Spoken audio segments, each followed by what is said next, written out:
Hi, guys, and welcome to another episode of This Is Us. I'm your host, Dee, and let me introduce you to our wonderful panelists. We have Tyler. Hey, happy Easter, everyone. Hope you're well. We have G. Hello, happy Easter. Hope you're all well. And we have Jude. Happy Easter, y'all. Happy Easter to you all. So today we'll be talking about the importance of financial education. But before we go on to start talking about this topic, please, if you can, hit the subscribe and the notification button so that you get notifications when we're on live, just as you are now. So financial education, making the most of money and planning for the future. That's sort of how I see it. But before we continue, Jude, I'm just going to give you the floor. Okay, thank you. Financial education. I don't know anything about financial education because the only financial education I got from my mother was, she said, son, a good name is better than riches. And I ran with that. And in my adult years, I realized that that wasn't sound financial education. I found out that my name wasn't opening doors for me. Only money makes the world goes round, and the Bible agreed to that as well. It said money answers all things. So I scarcely know nothing about financial education. What I've done from that time to up onto this moment is what I'm trying to catch up with. Financial education is very touchy subject, especially with Africans, especially with my people, Nigerians. We tend to think maybe if we have the cash a lot, then that's it. We're rich. Why do we need the education? We do need the sound financial education, especially this part of the world where we live in the Western world. Back in Africa, maybe not necessarily, but in this part of the world, we do need financial education, and very sound one. First off is savings, simple savings, just putting a little by the side. Yes, you ask the question, if I don't have, how can I save? But you don't have to have, you do spend every day. If you smoke cigarettes, if you use any tobacco products, you can save. You can cut that by half. If you drink alcohol, you can cut that by half and put some little thing aside in a cup. And 10 months later, boom, you have a lot of money. So that's your first financial education. I will yield the floor and I'll come back to the rest of the story. It's quite funny because when we think about financial education, I remember from when I was younger, the trust my parents would put into me. So, for example, my mum would give me £2 or £3 and send me to the shop to buy certain things for her, but expect me to come back with the correct change. So, G, what are your views in regards to our children being taught from a young age in regards to their finances? Oh God. Well, the first thing I'm trying to teach my son is that everything costs something. Yeah. So, like just before we came on, I was looking for my hair clip. And I knew he was playing with it yesterday. And I said, where's my hair clip? And he said, it's broken. And I said, that's going to cost you £10. So anything he sort of breaks in the house or destroys, I kind of let him know it costs money. Like even when we go to Tesco or whatever, I tell him, he thinks everything costs £2, by the way. But at least he's aware that everything has a cost to it. Yes. And things have a value. And I would sort of already, I mean, he just turned 4, but I would say, if you do X, Y, Z, I'll give you £5. I mean, he's got a piggy bank that his dad and I put some coins in, and we show him where we're putting the money in. And it's little things like, oh, if you tidy up, we're going to put this in your money pot or whatever. So we're teaching him slowly. But in terms of me and my childhood, I wasn't taught anything. I was just told everything was expensive.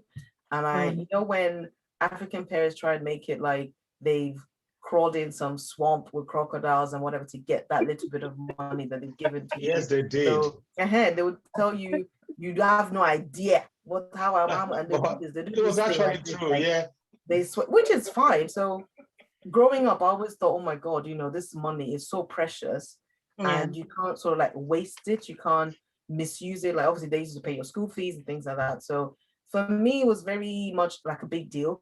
But in terms of my own financial literacy, for my own personal money, I got 0 of that. Yeah. And Tyler, how do you feel in regards to when we talk about financial literacy and we talk about understanding what we do with money? Because I know I grew up with just being told money does not grow on trees. I used to genuinely think they did. It was made from paper. So I used to just Get it from the tree. And that's at the same time, my daughter's the same. Mama, just give me your card and you can buy whatever you want, or I can buy whatever I want. Give me your card. What's your views in regards to understanding how we get money? Before we talk about what we do with it, how we get money, what's your views in regards to children learning about that? Well, I think it's important for children, like what's just been said, for them to start learning about money from early, and not in terms of, we've got to make lots of money and all that kind of stuff, but knowing the value of money. I think for myself, because my family never had much, so we always knew the value of money, and we always knew that we had to work hard to get something or to get money or whatever it was. But in terms of financial education, the things that I've learned more recently in my adult life, I wish I knew them a lot younger, because then my whole, luckily I've been very good with saving. I don't know why, I just think you're either good or you're not, or you can learn to be, or maybe. But yeah, I've always been good with saving. And that's because I think when you don't have much, you kind of hold on to what you have. But then at the same time, like Jude was saying earlier about investing the money or stuff, there's so many different ways, so many different things you can do with the money. So if I had known that knowledge when younger, because there's 11-year-olds that are investing in stock right now. It's like, there's no excuse for us as parents these days to not be teaching our children, better than what we've been taught, basically. So yeah. So how do you go about managing money? And I'll put that to Jude. So I know in my household, when it comes to managing money, we think to ourselves, okay, we need something, but do we need it now, or is it something we can wait for? So we sort of put it into a list, and when it's something we need, we then buy. And then if it's something that we can wait for, we'll wait till it comes up again. How do you manage money? And that goes to Jude. You've said it in a simplistic way that every household would do it. Is you have to weigh needs against wants. Needs are very essential, wants are not. I'll say school uniforms for the kids are needs. Maybe you want vanilla flavored ice cream. That's a want. We could say, okay, you know what? We've got the Häagen-Dazs, it's £5, and we've got the Scottish equivalent, it's £2. We'll go for that one. They're both vanilla, different packaging. Those are the little ways, but managing money management in a whole spec is bigger than that. Is what Tyler was trying to say. It's not just about savings. It's about knowing when and where to invest your money in, and why you're saving. You need to know why you're saving. It's not just because you want to buy a house. That ain't really savings. It's not because you want to buy the next Corvette or the next Mustang. I love Mustang. It's my dream car. That's not savings. It's not because you want to save. You want to save to buy that wedding dress or that suit for your wedding. That ain't savings. That's saving for purpose. There's what we call just saving. Yeah. So that you can buy back your time, so that tomorrow you can control your time. Look, on Friday, I woke up and I logged into work. It took my wife or the grace for me to remember that I'm not supposed to be logged into work. And I'm not joking. Yeah, you laugh. And tomorrow is Monday. I'm already having that panic, that nightmare. It's nightmarish to me that, oh my gosh, I hope I don't log in to work tomorrow. I need to sleep extra. That is it. So when you manage your money, these sort of things won't happen. I'll be able to buy back this time, and I'll wake up, do whatever I want to do at the same time. So yes, why we start lead to and teaching our children and ourselves, look, me, I'm notorious when it comes to shoes. I see that trainers I buy it, and wear 2 days, that trainer is old school, and I'm seeing a different trainers and I want to get it. So it's that balance. That one is there, but it's bigger than that. It's knowing what to do with the money, because if you just have savings lying around, trust me, you'll be going there. That's actually when you start seeing issues. The kitchen that used to be very convenient for you guys almost immediately becomes very small and very whatever, and you want to spend that money because it's lying around. But if that money was doing something for you, you won't be thinking of spending that money. Yeah, so you see, your savings need to work for you. That's management. It's not just about balancing it against needs and wants. It's about doing something with what you have. So you don't just go there. I tell you the truth, sitting in my garden, I'm beginning to see, wow, I need that, I need that. Did you actually need it, Jude? No, it's a want. You can do without the roof. You can do without an extra sofa. But because you have something lying there, you think, I've got the money, I need to buy that. Yeah. So all of that is part of the management of money. Because you've been talking to your little one about the value and understanding that things cost.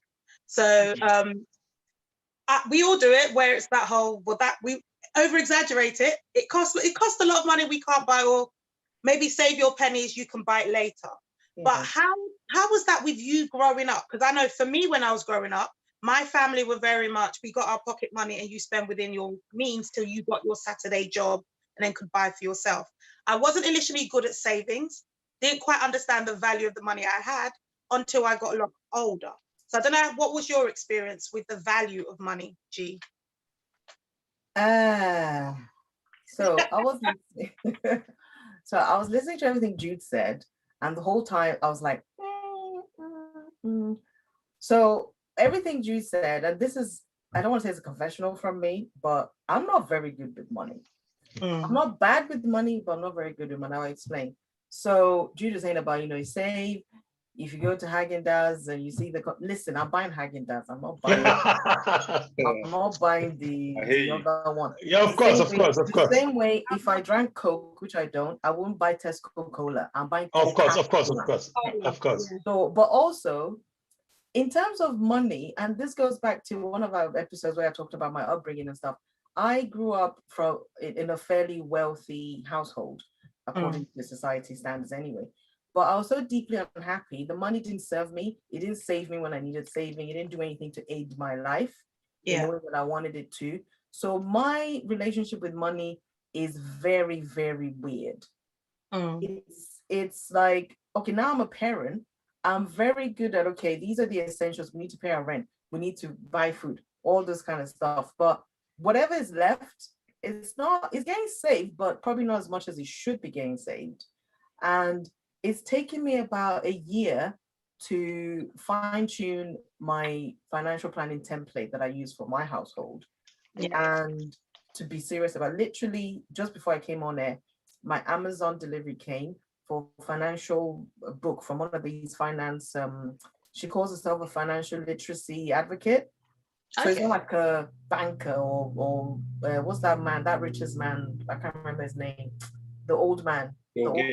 Buffett. Not him, not anybody kidney, but it's someone I've followed her for years on Instagram. So I get where she's coming from. I know her backstory. So I bought her book. I'm going to start reading it. So all this will invest, I'm very much, life is short. Once you paid all your essentials, if you see the shoe you like, you buy the shoe. But as I don't go crazy with money, because I also know that emergencies can happen and things like that. But I'm not, let's say my son was a lot older now than he is now.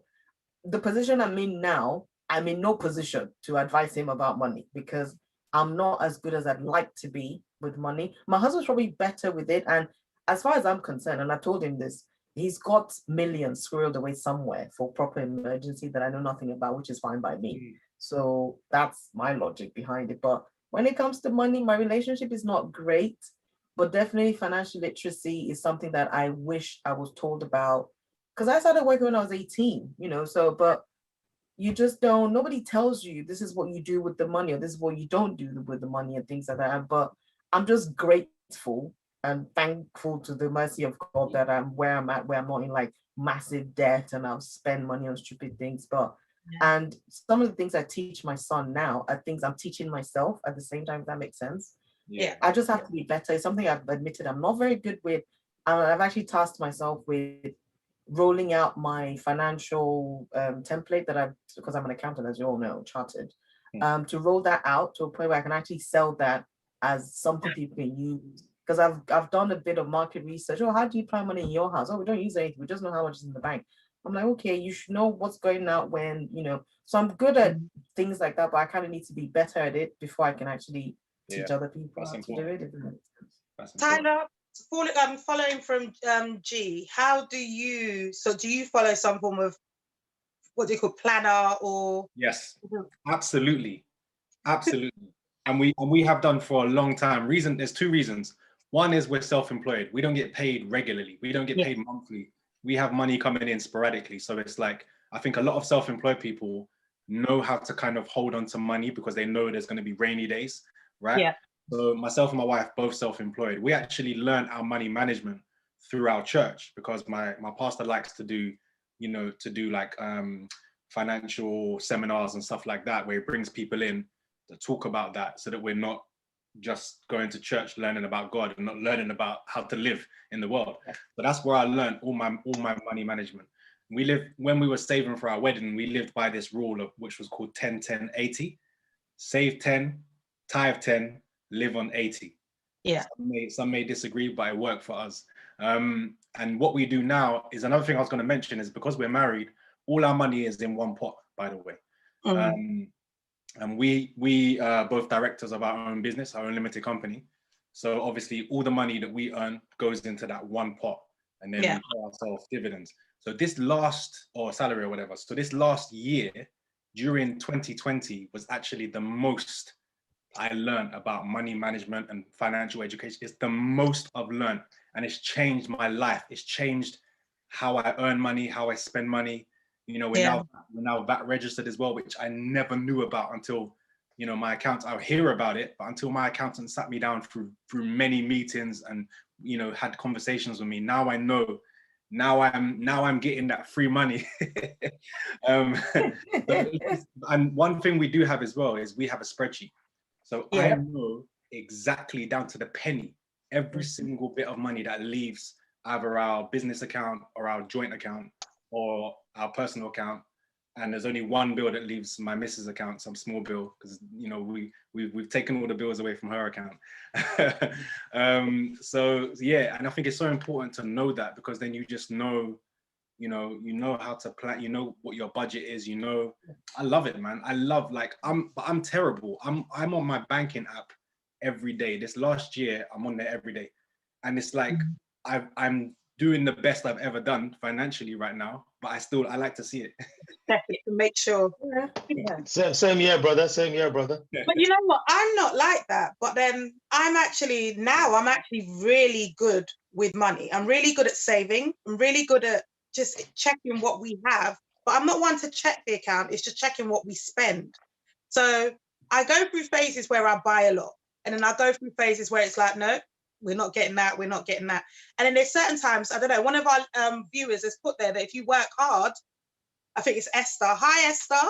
If you work hard, come on, you have to enjoy what you've worked hard for. Oh, yeah. So it's that whole, have the little treats here and there. Yeah. I know somebody I was following on Instagram who went through with him and his wife, went through living off something like £50 a week or a month. No, it was a month, I think it was. Wow. Because they were trying to pay off their mortgage earlier. And to me, that whole, you're making your family go through not having when you do have. So there's a difference there to me. I don't know. There is a difference. There's a massive difference. What I see there is that's all fairness to them, but that's absolutely the wrong way to go about it. There are ways you could pay your mortgage earlier and not put your people through starvation or starve them. Tyler mentioned something about the 10-10-80 rule. I do the 10-10-10-70 rule. It's similar. Tithing is great, but like Tyler said, it's worked for him. Tithing is great when people tithe to church or wherever, but I don't do my tithing. I do what I call, this is what I give out to whomever. I don't care. It can be random people calling me from Nigeria or wherever. I just do it. But it's almost to that 10%, not all the time. I'm not going to lie here, but it's almost to that. I know, okay, I'm comfortable. I'm where I am. I can give this bit, this 10%. Then 10% where you put aside to use for anything you want to do. That's where your grooving comes into. That's where you drink, you do whatever. Yeah. And the other 10%. Miscellaneous. Yeah. So you know what I mean? Those things that, okay, I crave some Haagen-Dazs. I know I'm using Haagen-Dazs because it's my favorite, but I have to use that because it's quite one of the exotic or expensive ice cream. Then the 80 and the 70 is where your bills and all of that is gone through. Then you'll be surprised how much you really have. Because when you don't have that plan in place, you really don't see how much you really have. So that starving yourself to pay, I've got a mortgage, I'm not starving myself. But there are ways you could cut your mortgage down by half of the term, and not spending more. You're still paying the same amount. So that's why you need those planning. And it's part of the 10-10-80 or 10-10-10-70 rule as well. That's why financial education is very, very important. It's not just about saving, it's a lot. It's about trust. Somebody mentioned trust earlier. It's about your wills, it's about life insurance. It's Yeah. about understanding what legacy is, how to make sure the government don't dip their hands in your pockets Come on. right when you're dead or you're still here. Look, I work with a lot of old people. I know what is going on out there. You don't want to work all your life and your family is not there, or you're not even there to enjoy it, and some council official come and say blah blah blah. You don't want that. So financial education encompasses savings, is managing your legacy, is trust, is all of that, is will writing, is life insurance, is accidental, all of those insurance, you put them in place. Look, I tell people, I jokingly tell people, I say, rich people care about money more than poor people. Poor people don't care about money, they just live life like, blah, there's always tomorrow. But the rich people, no, the rich people have a lot, they still do plan. That's why they get, and the Bible agrees with that. So the rich will get richer and the poor will get poorer. Because the poor don't care about money. The attitude towards it is indifferent. But the rich people care about it so much that they brought what they call management, money management. That's what Tyler is doing. That's what G's doing. I hope that's what people should do after today. Whether you have 50 coming in, you need to manage the 50. And I'm learning that, like Tyler said, I put my hands to my chest. I never had a good year except 2020. I'm like, I'm not boasting. Don't come to my postcode, homies. But 2020 has been fantastic. Amazing. You'd be surprised. A lot of stuff are happening. We're not yet boasting, but we're just saying because of things we've learned. We've learned about friendship, we've learned about family, about relationship, about the importance of community, and so much so, we've learned about financial management. For example, I used to spend close to 100 or something for transport. That money was saved somehow, although I spent more on electricity and gas, but I saved the transport. And I had to put it away. Did I just go out and buy expensive cigars or whiskeys? No, put that aside. And by the end of 10 months, you'll be surprised. You have close to 800 pounds in your pocket. Then you can really say, okay, I'm able to do this or do that. But if you don't put that aside, 8 months later, you're still broke. So hence the financial management. That's sort of, because I know you guys spoke about the percentages. I think in my household, we've just said per month, we put aside this amount. And then I put this amount for my hair, my nails, and blah, blah, blah, blah. My husband's got this amount for all the little things he needs. And then daughter gets her pocket money. Any additional just goes into a separate kitty. So we do have just a set amount that goes into savings every month. But then I don't know if we all managed to watch a video. The members of this panel were sent a video by our producer, which talks about a rapper who took all his money, takes a lump sum of his money to buy 5 Corvettes. And he's showing off the Corvettes he has. And there's another gentleman that's talking to him about how he's spending his money in regards to him actually buying into the system, because he's used his hard-earned money, because he's earned the money from what he does, he's a rapper, to buy these Corvettes, and he's showing it off. I've got these Corvettes, have you seen them? They're amazing. But he's not thinking about what legacy he's leaving behind. He's not thinking about his financial wealth. He's not thinking about investments and things like that. I know, Jude, you've got views on the rapper Rich the Kid. If anybody hasn't seen the video, Rich the Kid talking about his 5 Corvettes. He's Corvettes. I'm a fan of Corvettes, but I wouldn't go and buy one. I'd rather buy something else. But still, Jude, what's your view? Yeah, I'm a fan of Mustang. I would be happy to get a Ford Mustang. Any one of you listening, you can buy me a Ford Mustang. Yeah, I like the video, but you see, sort of videos like that have been going on for a long time. Yes. And I'm happy that Rich the Kid was able to bring that gentleman to his platform, to use his platform, because a lot of people are listening to him.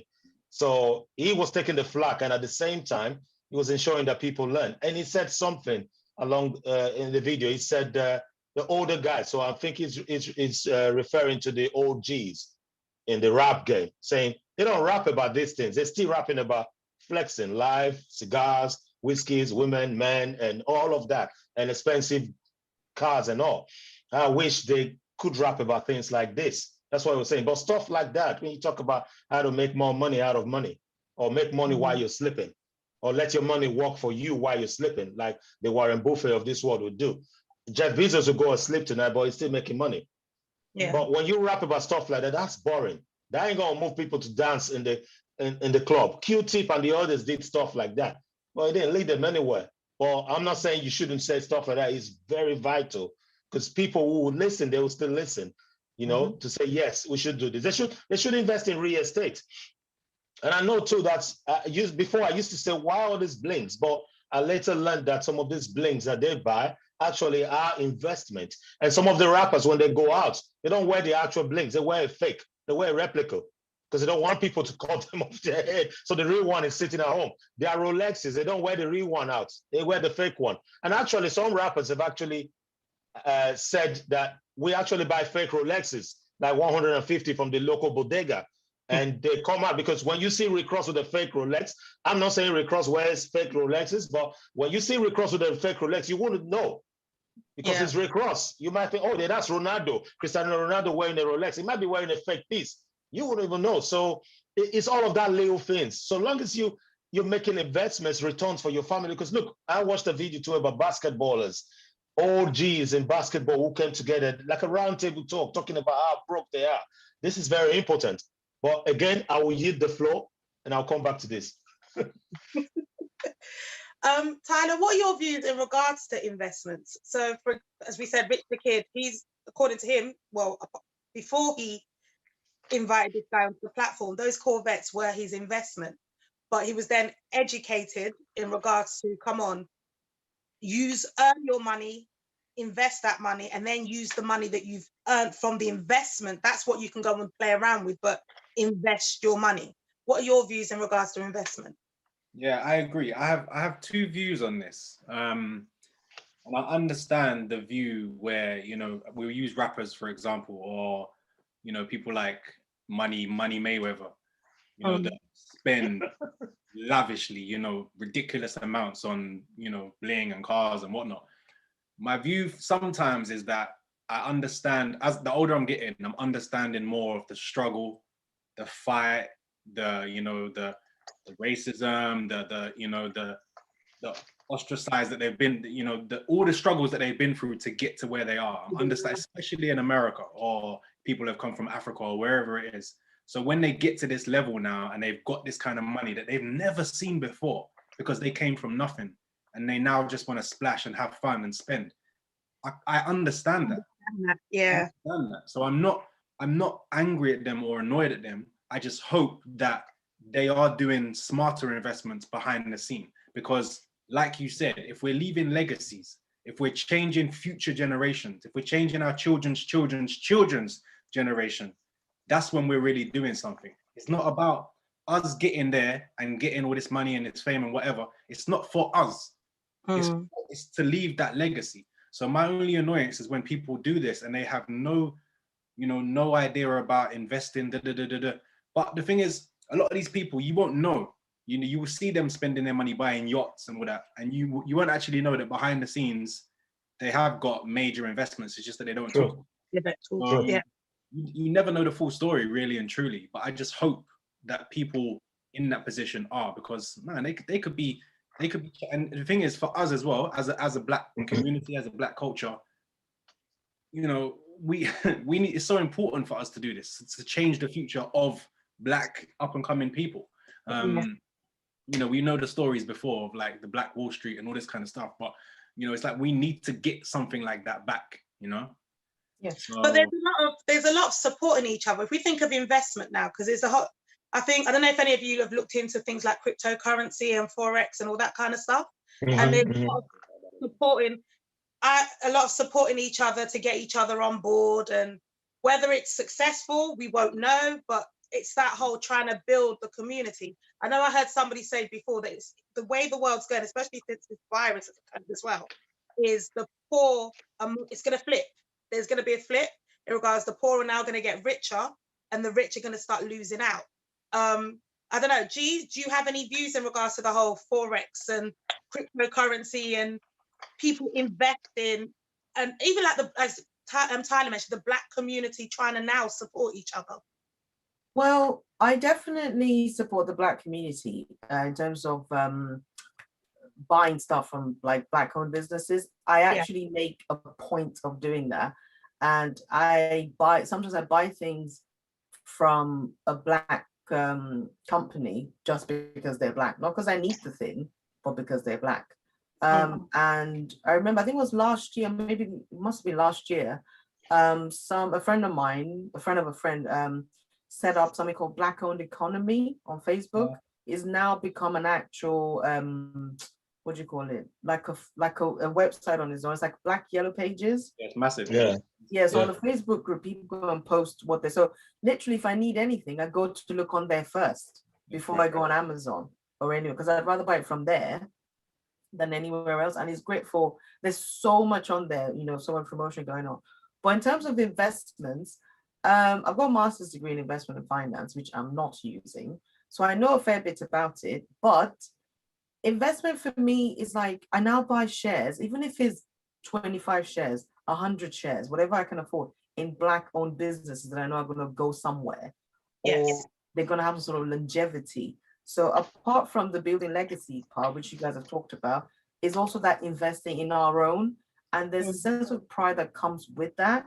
I know I have a friend that's into this cryptocurrency, and he sent me, he talked about it to me. He sent me some presentation thing, and I still didn't get it. And I'm not going to invest in something I don't understand. Yeah. Yeah, And- it's fun. And I made this clear. I said, I don't get it. I was like, oh, you know, a phone call. I said, no, not about a phone call. If you're trying to grab people's attention, it has to be clear straight away. And the name of the business was like a Nigerian sort of name. And then the voiceover was this very European, Caucasian sounding voice. And I was like, you missed a trick here, because if you're trying to bring the people in, you should be using, even use pidgin self, so that people Of would course, you of know, course, of course, make of it course. I'm up for that. authentically, Of course. authentically us. Yeah, yeah, And I yeah. gave him all these pointers, and a lot of the times people don't, it's like, hey, I didn't ask for your advice, but he didn't say that. He just didn't contact me. He just didn't say anything. And this was me just giving him free advice. Like, look, if you wanted to bring this in, like, even like just take advice sometimes about how you can make things better. But cryptocurrency and the Bitcoin and whatever, I don't know anything about it. Someone else was trying to tell me about blockchain. I'm like, I don't have any interest. It needs to be something I get. I mean, if someone decided That's to education. shares in buying hair or wigs, I'll buy shares in it because I get it. Can I add something to what you said? Yeah, I really agree with a point you said, and you said about, you know, you didn't know about it, so you didn't just jump on. The thing that annoys me a little bit in this current day is I feel like there's a lot of people out there that are giving out information that have known about this stuff for like 5 minutes. They don't really know. They may have done 1, 2 share stocks, trades, whatever, and they've made some money, and now they think they're experts, and now they're giving out advice to other people. And what a lot of people are doing is just jumping on the bandwagon and following. And you know, we know about the story that happened a few weeks ago, where, you know, a lot of people jumped on and they made money and things crashed and all this kind of stuff. And what you said, Dee, about the rich losing out and the poorer, I do believe that, and I do agree with that. However, I think when it happens, like the poor are getting money and stuff, I think it's more likely to be lucky or a fluke. Yes. Whereas opposed to the rich person, you know, they've got more money to begin with, right? Even if they lose 100K, 200K, whatever it is, it's not as much to them to lose that. The poorer person is always going in with less, right? So the risk. I think Tyler, you've just said everything about what financial education is in a nutshell. You've said everything. So you don't even need to add more. They want to. Rich people have, they have the funds, but they're also more risk averse because they're greedy. Let's be honest. They want to make. No, they're not really risk adverse. I think what take more risks because they've got they're willing because that's what I meant. Because they have more funds, like Tyler was referring to play with. Like I said earlier, a guy who earns 800 quid a month and his bills and everything, feeding and all, comes to about 600. You don't expect that guy to go invest 150 that's remaining. But the rich guy, that's what the Bible says, the rich will get richer. The rich guy has got 900 million resting somewhere, and somebody calls and said, hey, have you heard about Bitcoin? Can you spare some 50K to buy just a coin? They'll be like, yeah, I can do that. Because even if he lost that money, it's not going to move nothing. It's just be like some transport fare he gives to somebody. That's why the rich will always get richer. You see, the idea whether the poor will get rich at this time, I don't really subscribe to that. It's not going to happen. But what Tyler said was kind of close to it. It'll be fluke and luck for some of them. Yeah. But so the rich will get, the poor will come get money in these times? Nah, man. Because like I said earlier, the poor's attitude towards money is different from the rich because of these societal barriers that the rich always have a lot to play with, and the poor don't have this. And it's also about the financial management. They don't have assets. The rich have assets.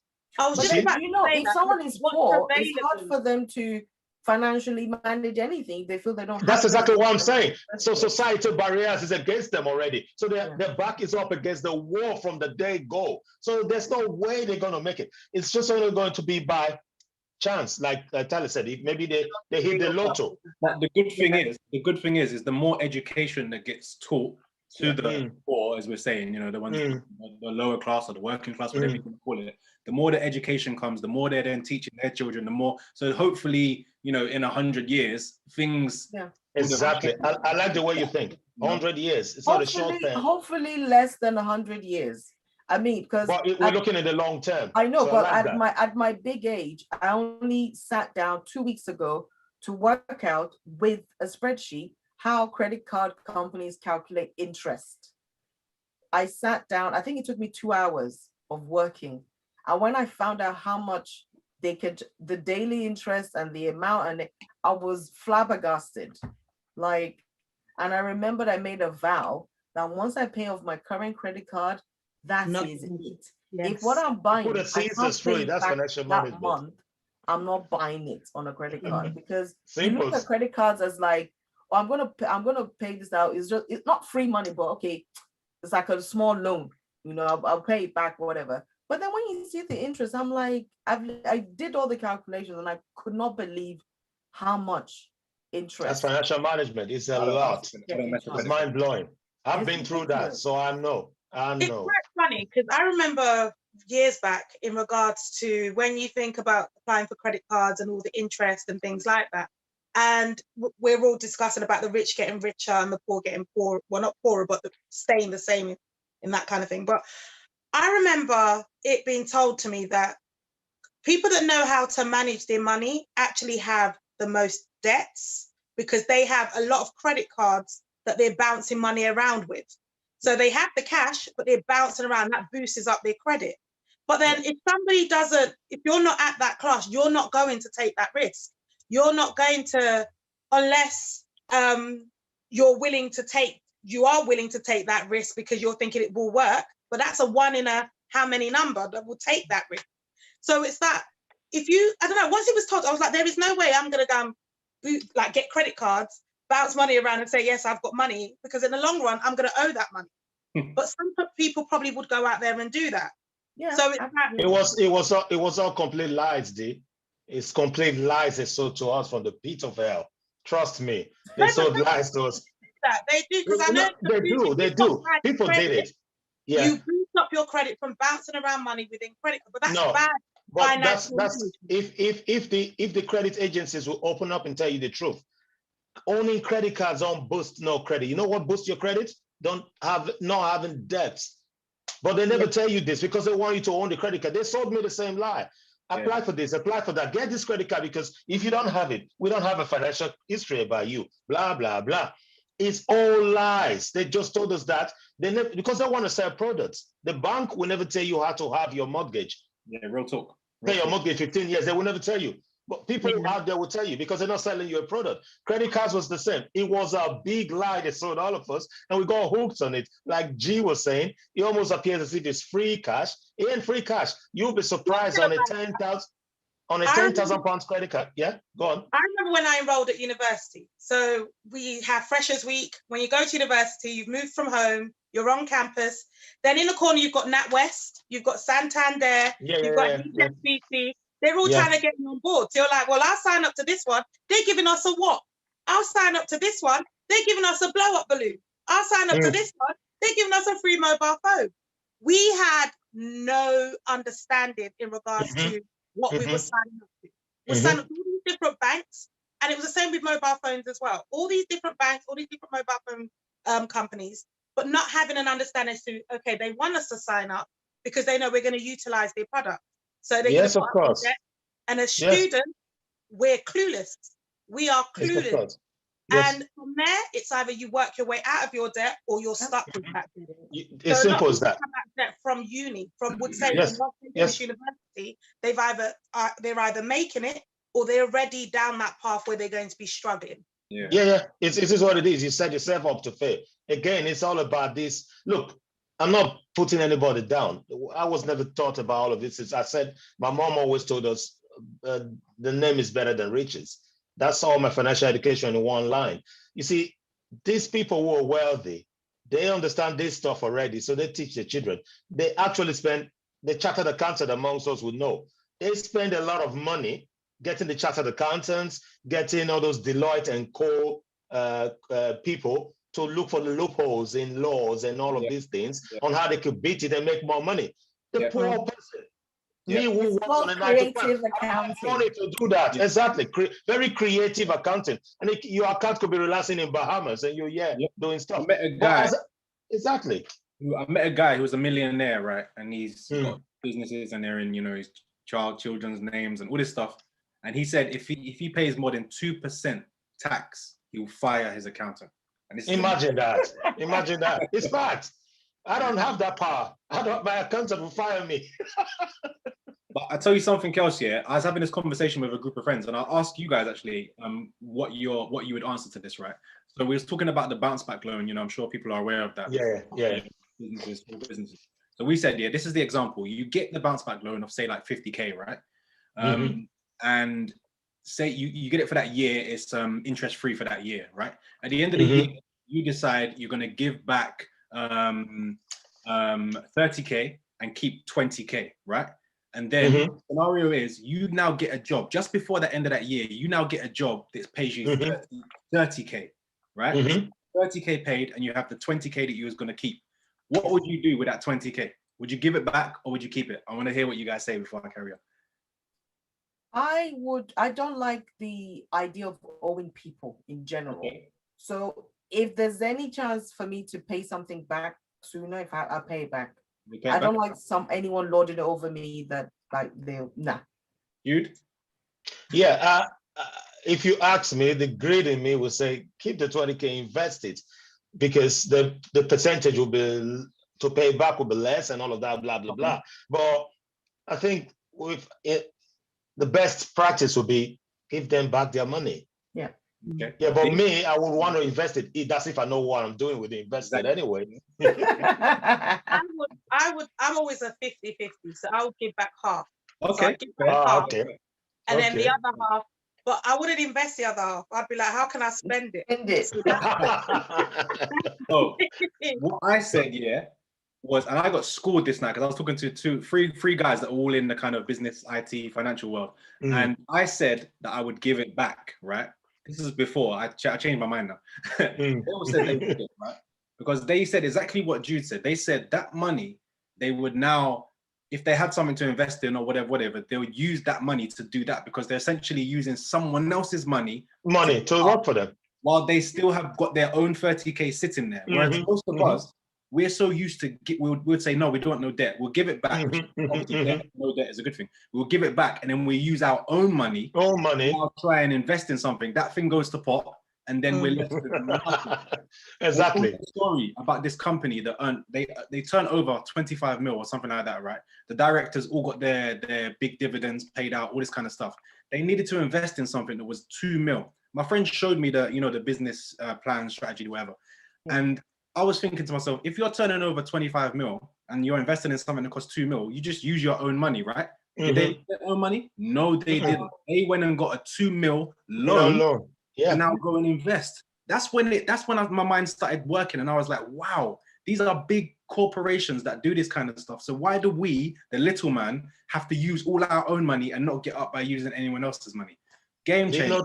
Do you know that's what the Beyoncés and Jay-Z's do? They don't pay off their mortgage. They don't pay off their mortgage. Jay-Z don't own his property. Why would Jay-Z put 20 million in a property? He does the mortgage and use the other money to invest. The interest clears that off. But me, I'm killing myself. I want to pay off my mortgage. Don't pay off your mortgage. You can find ways to half the term, but working so hard to want to pay off your mortgage is a lose-lose. The bank is smiling. Use other people's money. That's exactly what the bank does anyway. They use our money to make money. How good you are with money as well, because if you've got this extra money that's there, it depends how good. Like Dee said, she's gonna go and spend the money. Then no, yes, of course. You need to return it. You need to return it. Yeah, exactly. If you're good with money, then yeah. But if you're not, One of our viewers has put Maxwell. He's put down a managed debt is great. So if you know how to utilize it and you're using it the right way to build, then that's brilliant. But as we said, we're not all financially educated. I wouldn't even know where to begin. Honestly speaking, I've only just signed up to. I'm educating myself in the whole cryptocurrency and all that kind of stuff, and that's only because I was watching a program, Queen of the South. I had to learn from the cartel, right? The woman didn't want her millions in cash. She wanted another way to move her money around, and they moved it to the whole Bitcoin kind of thing. When I saw that work, I thought, in this day and age, I can see that working, where your money is in a system and it's not actual cash, so I can see it working. But then it's that whole, let me just keep reading up. So I've invested a little. So I am investing. But a little bit is good. You sound like you need to go and watch Ozark and just learn about money laundering. Well, a little bit well. is good. At this level, a little bit is good. Whatever you're comfortable with is good. If I'm okay, if Jude is okay to put 800 pounds aside for this Bitcoin or whatever investment, and I know that if Jude loses this money at the end of the month, Jude is not going to go, oh my God, what have I done? As long as it's protected. That's fine. That's very fine. If it's protected by the FCFS, whatever they're called, that's fine. I don't invest in anything that is not protected. You know that 80 grand.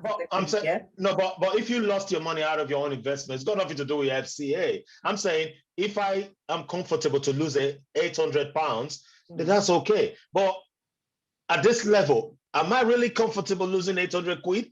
Absolutely it no, depends on not what you yet. invested in. So this is why, again, it goes back to the education thing about knowing what to invest in. So like for me, I think the most investments I have are to do with shares. And I mean, the dividend is not a lot, but it's going to grow. As in even it's long term. Yeah, as of today, I invested because our company, if your company has any share save scheme, just take it because your money is safe. You can get your money back whenever you want to. It comes out of your salary. You don't have to worry about the tax stuff or whatever. So I've just signed up to that again. I mean, I already had it, but I got another one. So that's what I do. I just buy shares.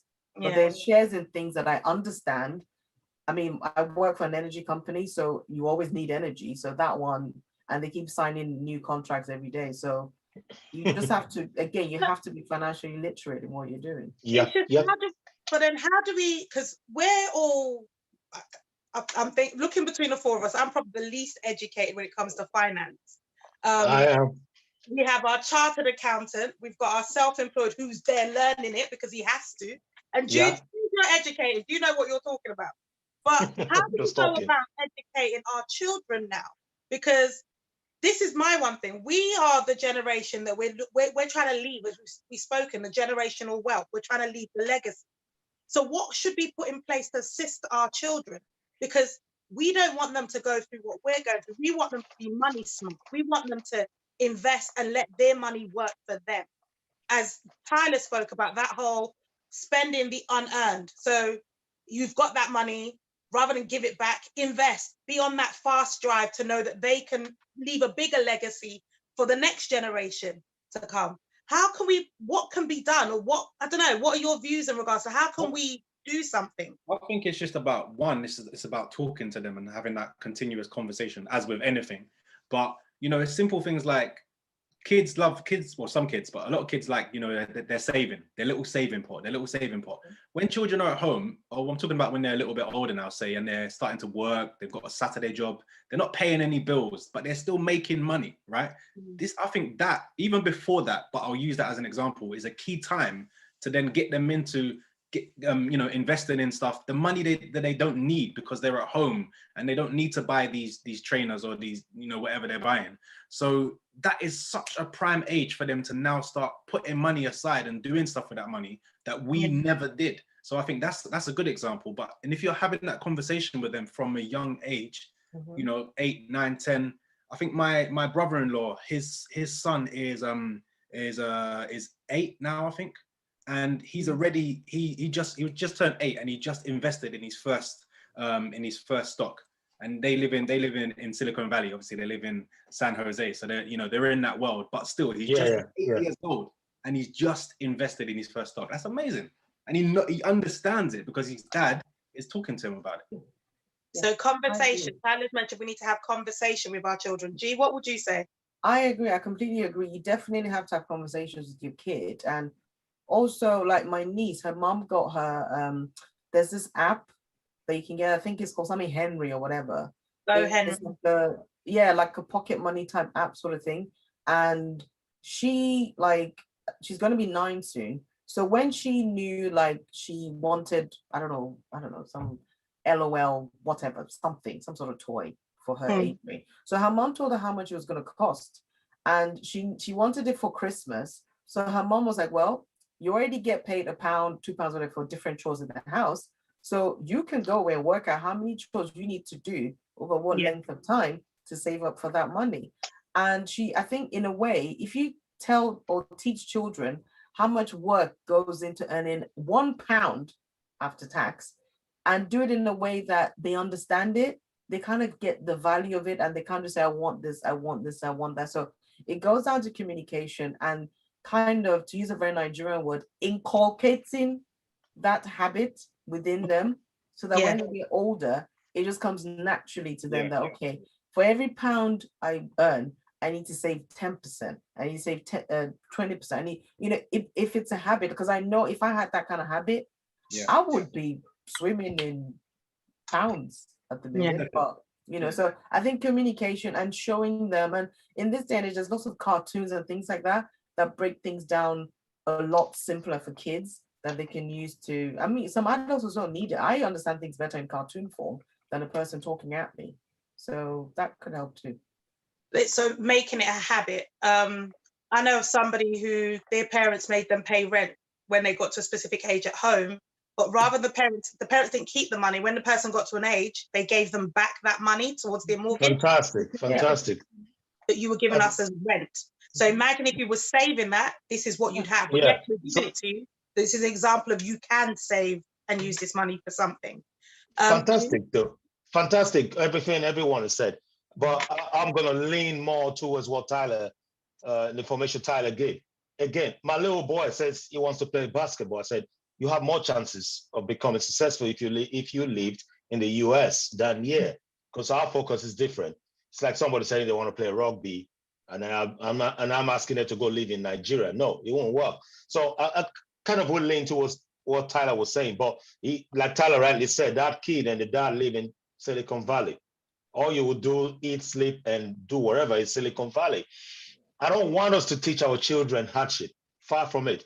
What G was trying to say, valid, but it's almost like we're teaching them hardship. We shouldn't do that. Yes, teach them every coin is valid. It's not hardship. It's just no. I'm just saying. It's valid. It's valid. It's very valid. Yeah. But I'm just saying I don't want us to teach them hardship. So it's valid, but we need to teach them the fun bit of making money. That's what Tyler was suggesting. As young as 8, teach them the fun bit about making money. That it is fun making this money. I tell you the truth. A child who comes out of the door in the morning and the mom and the dad say, "Mwah," on the head, we love you. It's gonna do well than the one they hit on the bottom. Say, go there and fight twice harder. It's already living the house with a defeatist perspective. So it's very valid. And the other one who's saying, give us the rent, and they end up giving that.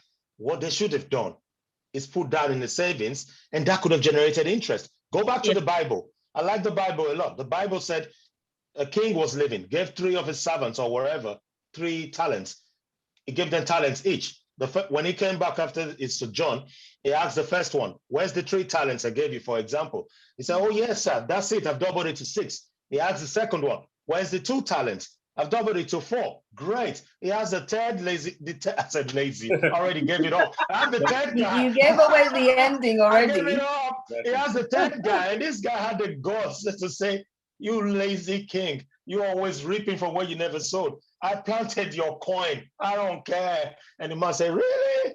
give me back my coin. And he took it and gave it to the guy who made more and said, bye, the rich will get more. But having said that, though, all valid points.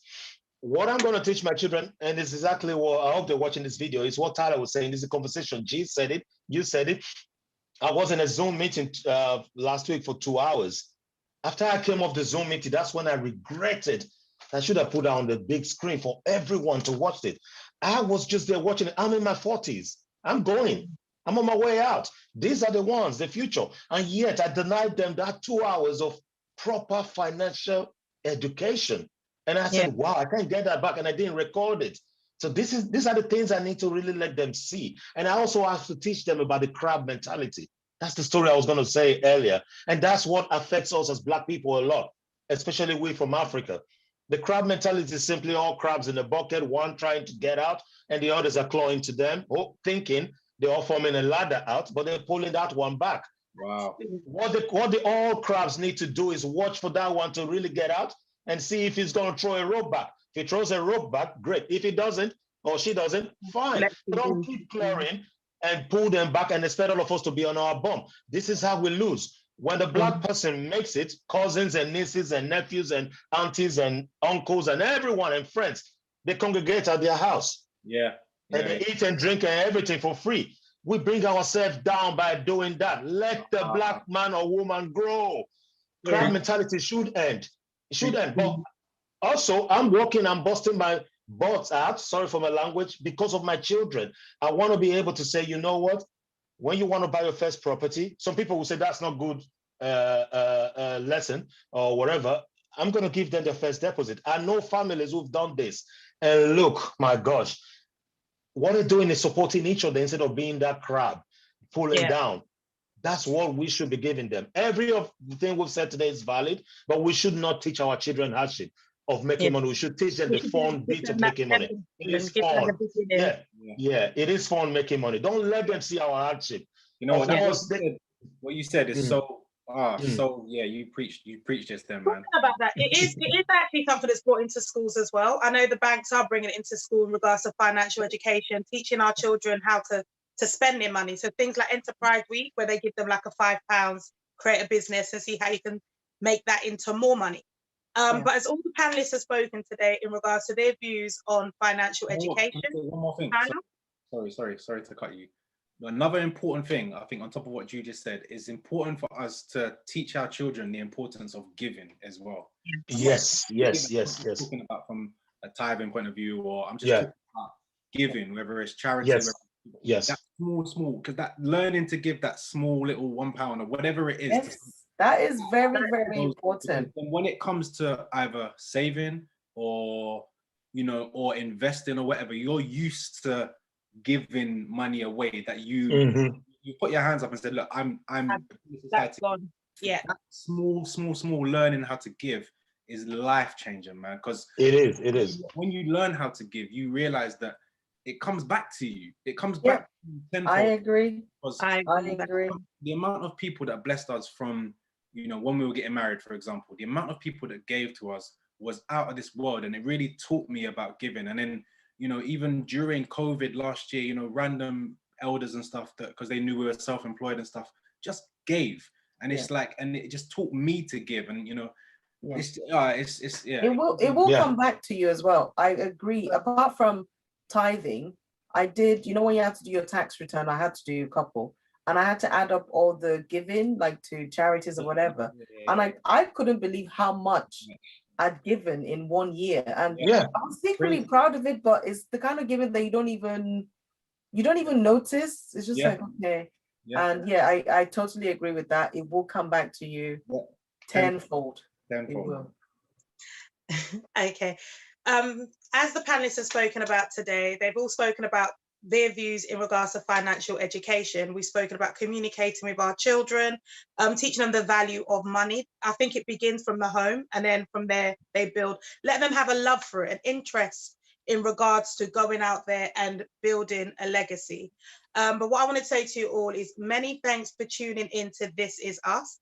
If you could please hit the subscribe, the notification and the like, and we will see you next time. So this is us, and we have arrived. Have a good night.